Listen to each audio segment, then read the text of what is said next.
Hello friends, welcome. मेरा नाम है आयुष कुमार और आप देख रहे हैं मैकेनिकल एडवाइज़र। तो आज की इस वीडियो में हम लोग डिस्कशन करने वाले हैं अनस्टेडी फ्लो प्रोसेस या फिर transient flow process. Okay, unsteady flow process या फिर ट्रांजिएंट फ्लो प्रोसेस। अनस्टेडी का मतलब क्या है कि यहाँ पर accumulation of mass and energy exist करेगा। नेट एक्यूमुलेशन ऑफ मास हो या फिर एनर्जी हो, उसका एग्जिस्टेंस रहेगा। स्टेडी फ्लो एनर्जी के केस में क्या हुआ था कि वहाँ पर एग्जिस्ट नहीं करता था, तो एंटरिंग एनर्जी को हमने और लिविंग एनर्जी को इक्वल कर देते हैं, लिविंग मास को और लिविंग इंटरिंग मास को इक्वल कर देते थे। लेकिन इस केस में क्या होगा, इंटरिंग मास जो होगा वो एग्जिस्ट करेगा, उनका डिफरेंस एग्जिस्ट करेगा इंटरिंग मास और लिविंग मास का। ठीक है, तो इस सपोज करो हमने यहाँ पर एक बनाया कंटेनर, ओपन सिस्टम बना देते हैं, फ्लो प्रोसेस। ठीक है, यहाँ पर एम आई मास निकल रहा है, इंटर कर रहा है, यहाँ से एम ई एग्जिट कर रहा है मास। जब entering M i mass entering के पहले जो था, यहाँ पे आई है, ये ई है सपोज करो, तो ये पहले इस सिस्टम का मास M1 था बिफोर। ओके, पहले लिख लो या before. After entering the m i mass, दोनों का ऐड करके क्या आ गया, M2 मास आ गया। After the process, after the process system का क्या मास हो गया, M2 हो गया। ओके, तो इस तरीके से कुछ ये हमारा जो कंट्रोल सिस्टम है उसमें हम लोग स्टडी करेंगे, मास कंजर्वेशन लगाएंगे और एनर्जी कंजर्वेशन में लगाएंगे। तो net accumulation of mass and energy, accumulation of mass and energy, दोनों का एक्यूमुलेशन यहाँ पर होगा। ठीक है, कुछ ना कुछ होगा तो क्या हो जाएगा, एम आई लिविंग इंटरिंग लिविंग मास है, जैसे कि M1 M2 कंट्रोल वॉल्यूम का मास है, M1 एंड M2 क्या है, mass of control volume, mass of control volume है। ठीक है, और एम आई इंटरिंग मास है और एम ई लीविंग मास है ऑफ द सिस्टम। ओके, ये है बेसिक जो हमारा सिस्टम है। ओके, अब इसमें हम मास कंजर्वेशन भी लगाएंगे। नेट एक्यूमुलेशन तो एग्जिस्ट करेगा ना कुछ ना कुछ, तो इस वजह से DM dt होगा। अगर ये एग्जिस्ट ना करता तो जीरो हो जाता, तो इंटरिंग एंड लीविंग इक्वल हो जाता है, जैसा कि first steady flow energy equation में होता है। ठीक है, DM अपॉन dt, ये इंटरिंग के केस में हो गया मास फ्लो रेट। ओके, और mass flow rate at exit.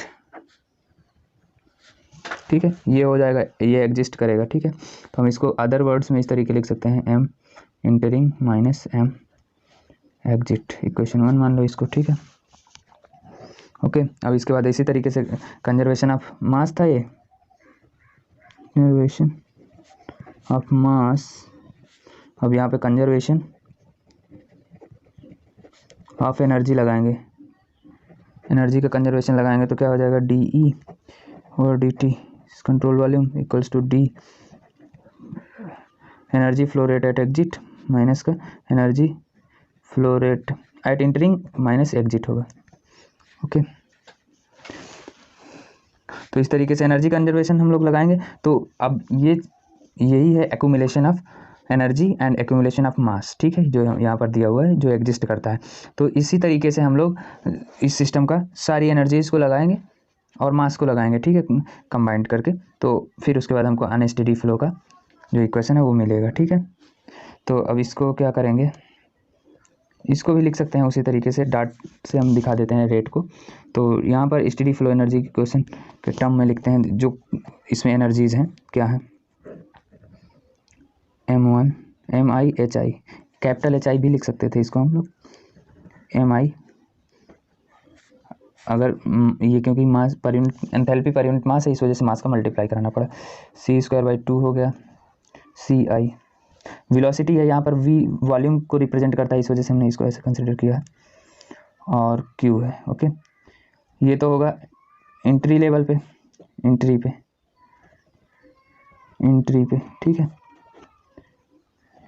और फिर इसके बाद एग्जिट पर भी लिख लेते हैं हम लोग एनर्जी, दोनों को सब्सट्रैक्ट कर देंगे, energy living and energy exit,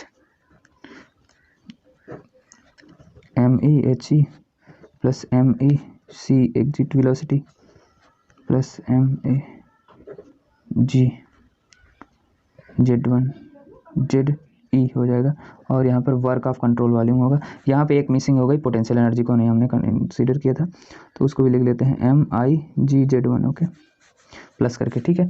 तो ये होगा, अब इसका डिफरेंस ही हम लोग यहाँ पे लिखेंगे। ये क्या है,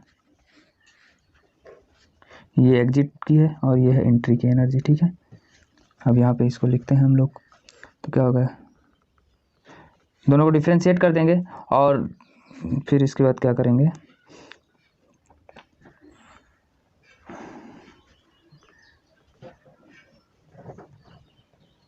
अब DE लिख सकते हैं या फिर DU लिख सकते हैं, क्योंकि अभी तो हम DE ही लिखेंगे अगर, क्योंकि पोटेंशियल एनर्जी और काइनेटिक एनर्जी एग्जिस्ट करती हैं तो DE ही होता है, total energy, okay.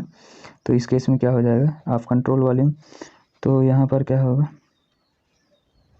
MIHI plus MIC1 का स्क्वायर बाई 2 प्लस Q, यही तो होगा ना, Q हमने ऐड किया है और इसमें पोटेंशियल एनर्जी है, और क्या है, स्टेडी फ्लो एनर्जी की हेल्प से आप लोग इसको लिख सकते हैं, ठीक है। ये हो गया, यहाँ पर d/dt रहेगा माइनस का,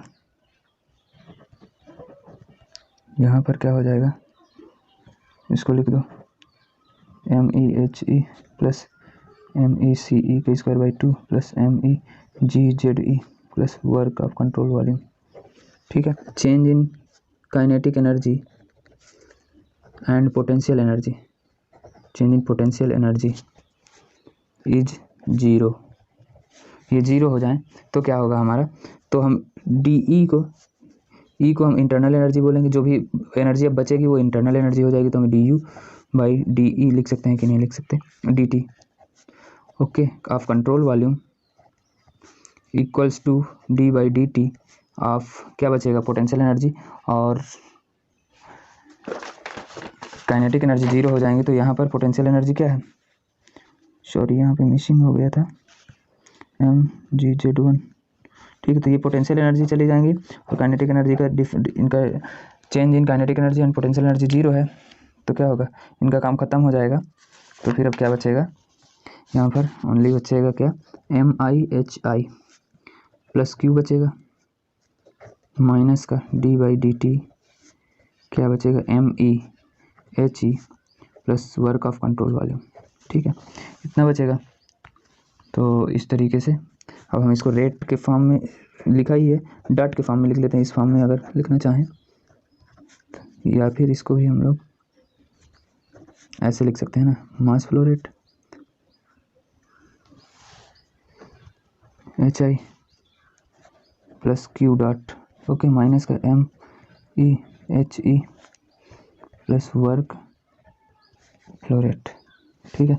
तो इस तरीके से ये क्या आ जाता है, unsteady flow energy equation, okay. I hope कि आपको समझ में आया होगा, ये काफ़ी इंपॉर्टेंट टॉपिक था फर्स्ट यूनिट का, तो आई होप कि आपको समझ में आया होगा। प्लीज़ वीडियो को लाइक करिए, शेयर करिए, चैनल को सब्सक्राइब करिए और सपोर्ट करिए। Thank you for watching.